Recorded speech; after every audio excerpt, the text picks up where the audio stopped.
of the Igbos. Nobody ever dreamt that. But recently we understand that Hope Uzodima was the guy, the man that invited this kind of pogrom into Igbo land with impunity. He has no fear doing that because he was made a governor by his Fulani Janjaweeds friends, slave masters. They imposed him on Imo people and turned the whole entire Imo indigenes into Malu, Nama. I told us in this platform that a day will come when Hope Uzodima will come to beg. And now it's happening. Look at what happened yesterday after the Gabi, one of the Nnamdi Kanu lawyer. Look at what happened. Exactly. You know, examine the witnesses. And at the end of the day, they were asked, did you see any illegality as in terms of arms or weapons in what you collected from Nnamdi Kanu when you arrested him in the airport? That was 2015 because that was where they started. So they said no, and then he now asked again, those things you saw with him, is it a crime or is it an offense? They said no. He even said, since Nnamdi Kanu and Ekpa been arrested, or Nnamdi Kanu rather, have terrorism not still continue here in Nigeria? You understand me? Has the killing stopped? So, and after this, when they said no, then he now asked, since you tag IPOB a terrorist and their leaders are being held captive, does he stop that act of terrorism in Nigeria, such as the killing of the farmers, the killing of the people both in Benue, both in Plateau, in Enugu State, in Abia State, in various places in Ebonyi State? Has it stopped? Even in Kogi, they are now heading in Kogi. You understand? Even the ones that they caught here in Lagos, in Kwara State, and in Borno, they said no. He said, then why did you tag these people? So everything yesterday, if you watch the court in the yesterday, no, everybody was all chanting. No, even the judge was like, oh God, no evidence. Why are we even still on this matter? Why did I keep this matter up to this? Now, I believe that Hope Uzodima has seen the light coming to shine at the end of the tunnel. That was why he decided to cry, to beg, and now join. He used the video of the media, to reach out to Mr. President, enlightening him that all the atrocities that have been going on in the whole Southeast, Imo State to be precise, that the IPOB of whom he accused, they are not the ones that are behind the scene. Yeah. I have told you, and I will still say it again, that he has not cried finish. He must mention the name of those that are behind all those atrocities. And the people that are tried, that are killed, and that have been killing even up till now, they must be mentioned. And those people must be, come to book. They must bring them to book. They must question them. They must face the constitutional charges, law, against what they have committed. You understand? So, and he himself that is crying like this, do you know what impression he was trying to create? He wanted to draw the love of the Igbos, his brothers, again to himself, because he knew that he have this, he have lost it. He have lost it in a high frequency. So they are not happy with him. So, and remember, that was last year when the election was conducted in Imo State. I could remember November 11th, to be precise. And before that, he said that should keep Nnamdi Kanu until the election being conducted finish. And when they finished, he declared himself the winner, which nobody cast their votes to him. But he was declared the winner, and he continued. You understand? And he went ahead and instigated that Nnamdi Kanu must not be released. But now he's saying that he cannot do what is in this matter. He cannot, because the thing has gone beyond Nigeria, because it has become an international affair. And the man they are talking about is a man that is a very strong man. You cannot bend him. He knows his right and he knows what he stands for. So that's why he now come back and like, nah, Baba. There is an adage that I used to say, That is exactly what I hope Uzodima is trying to, the game is trying to play. Instead of him to lose outrightly, after I have seen it that he's losing, let me find a means, you know, a kind of to draw the mind of my people a little bit on my side. Let it not be that, I did not want to mass Nnamdi Kanu. And finally, if he finally be released, how will my people see me? How my people see? How will my people see me? Okay, but if the Imo indigenes decide to sue him for the killings and the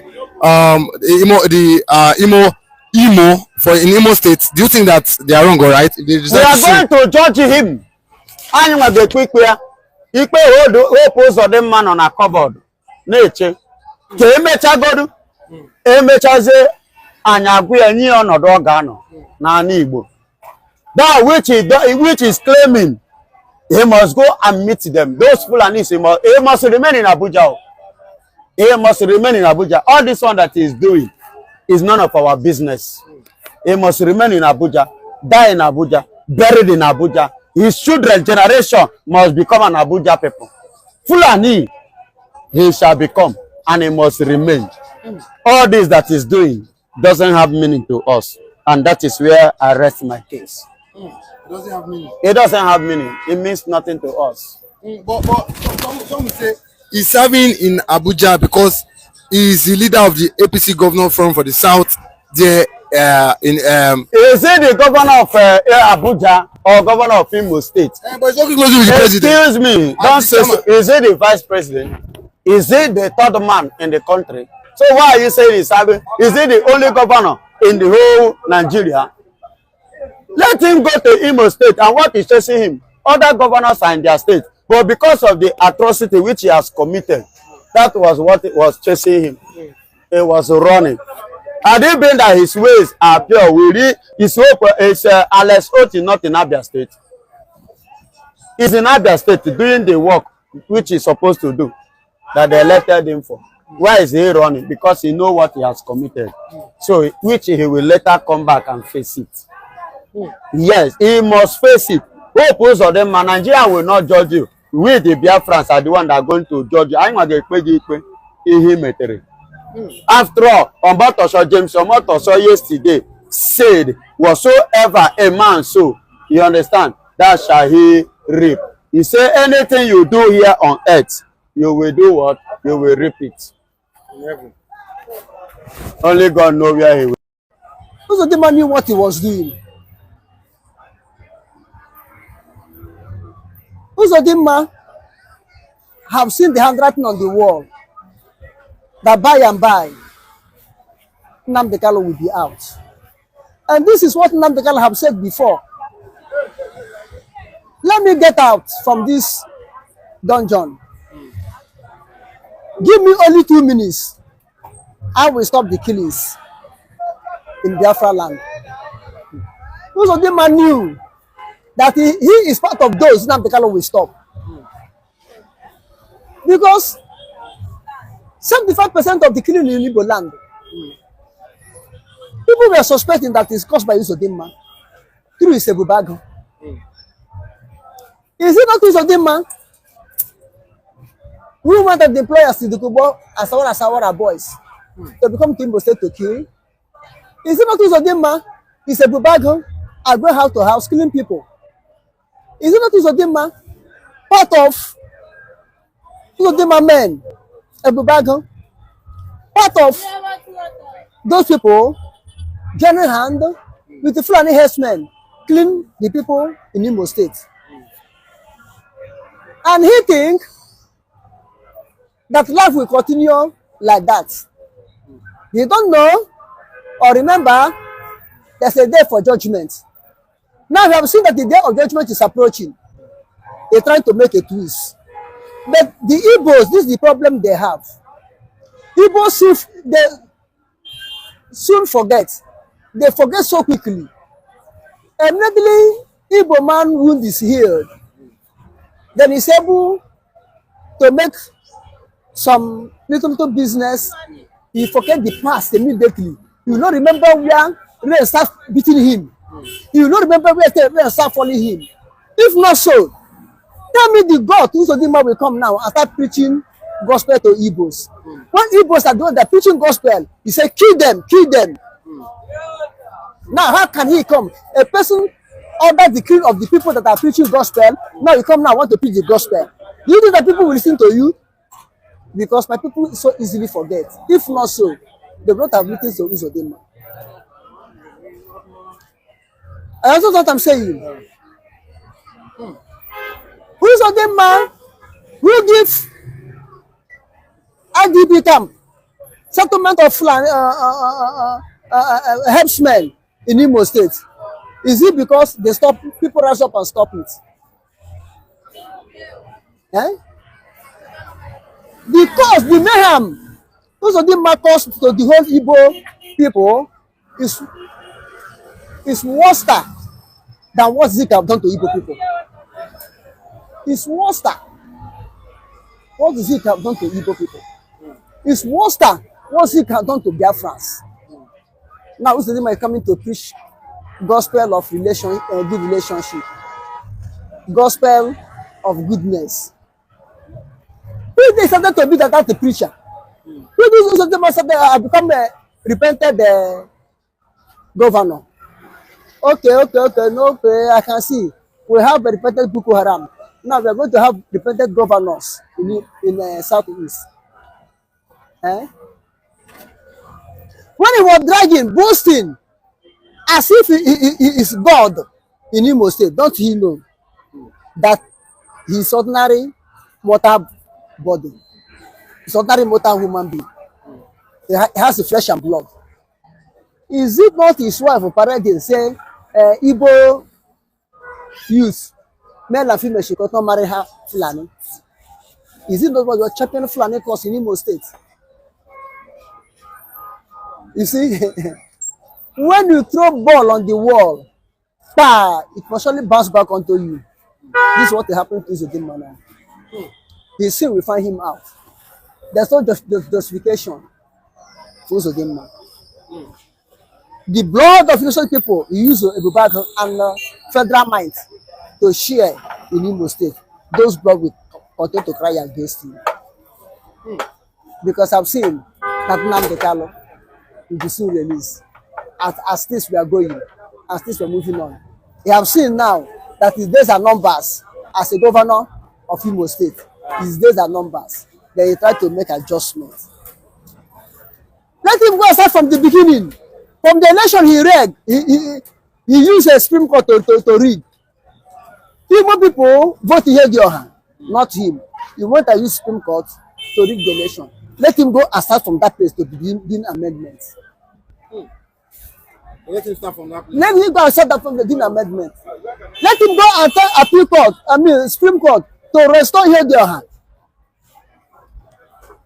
back from the day Ihedioha stopped.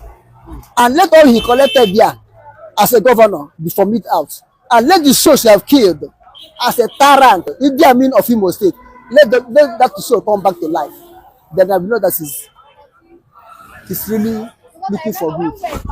Youths that were disallowed on that company. Yeah, it's a wonderful edition of Politics on the Street today. Today, it's no news that Dr. Ngozi Orabweze is set to commission the first Biafra Washington Embassy. Some persons are of the view that what has Dr. Ngozi Orabweze done to the history and to the struggle. Now she's bringing what she has done, that Donald Trump is set to commission this embassy. And so, and then we've seen some persons come down to say that that embassy is just a jamboree. Such thing will never come into reality. Such thing will never come into existence.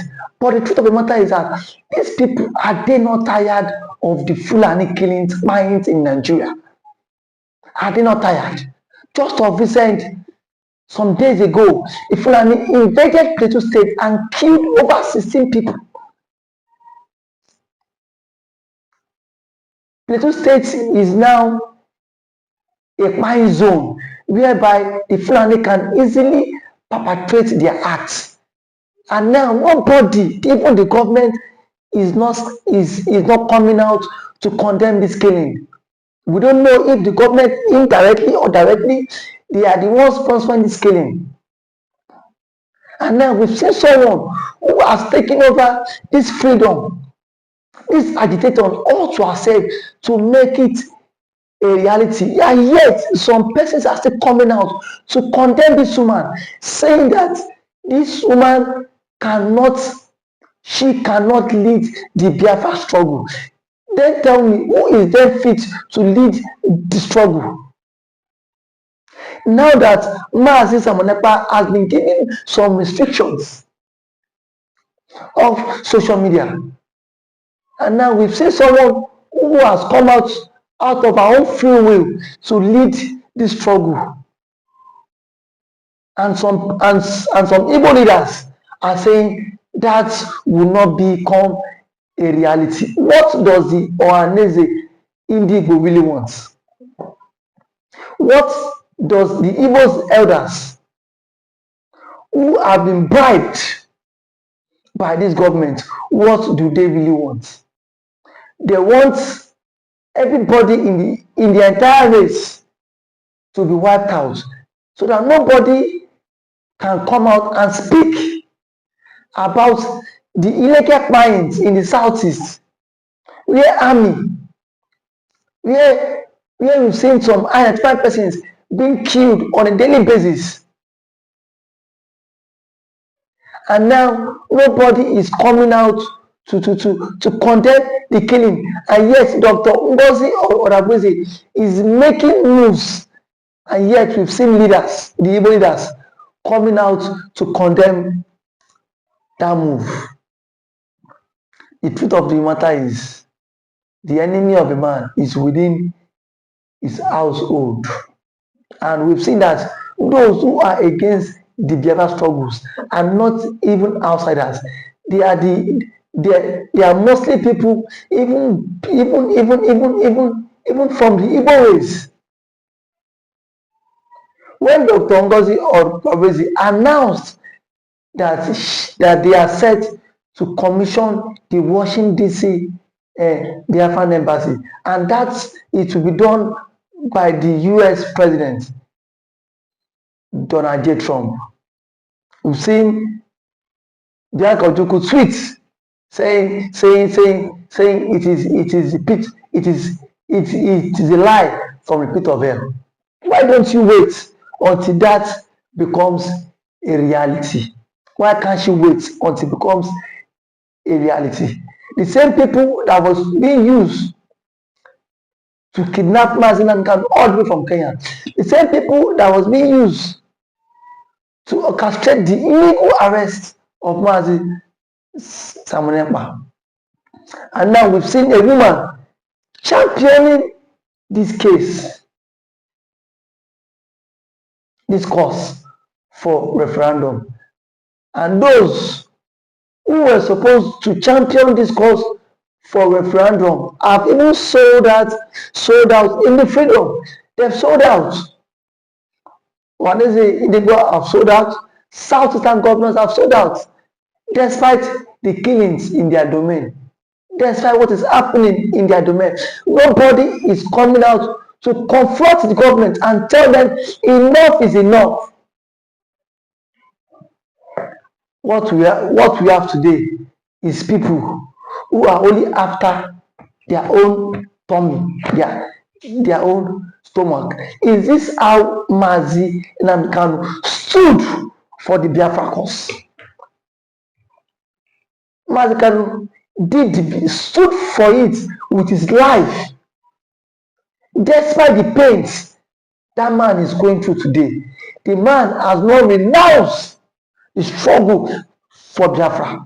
The man has not renounced the struggle for the agitation. But yet, we have some elders who claim they are evil elders. They are neither there or there. All what they do is today, Biafra in the morning, and then they would agitate for Biafra in the morning, and at night they are having meetings with those in the presidency just to scuttle the struggle. I am saying it here that Nobody born of human can scuttle this struggle, because already the Biafra struggle is an ideology that can never be wiped out. It's an ideology starting from the days of Odumegu Ojukwu, and till date it is still waxing stronger. Or those people who are saying Biafra is dead, who are saying Biafra is dead, are they not tired of the slavery? Are they not tired of the Fulani crimes? Benue State has now become a death trap for people. Plateau State now, so many atrocities that these Fulani people have committed, and the Igbo leaders cannot come out and express their own grievances to it, cannot come out and condemn all this. Rather, we've seen them taking sides just because they want to become slaves to the Fulani, just because they want to become errand boys to the Fulani. But the question is, how long can we continue in this shenanigan? How long can we continue in this shenanigan? To me, it is a shenanigan. It is a shenanigan.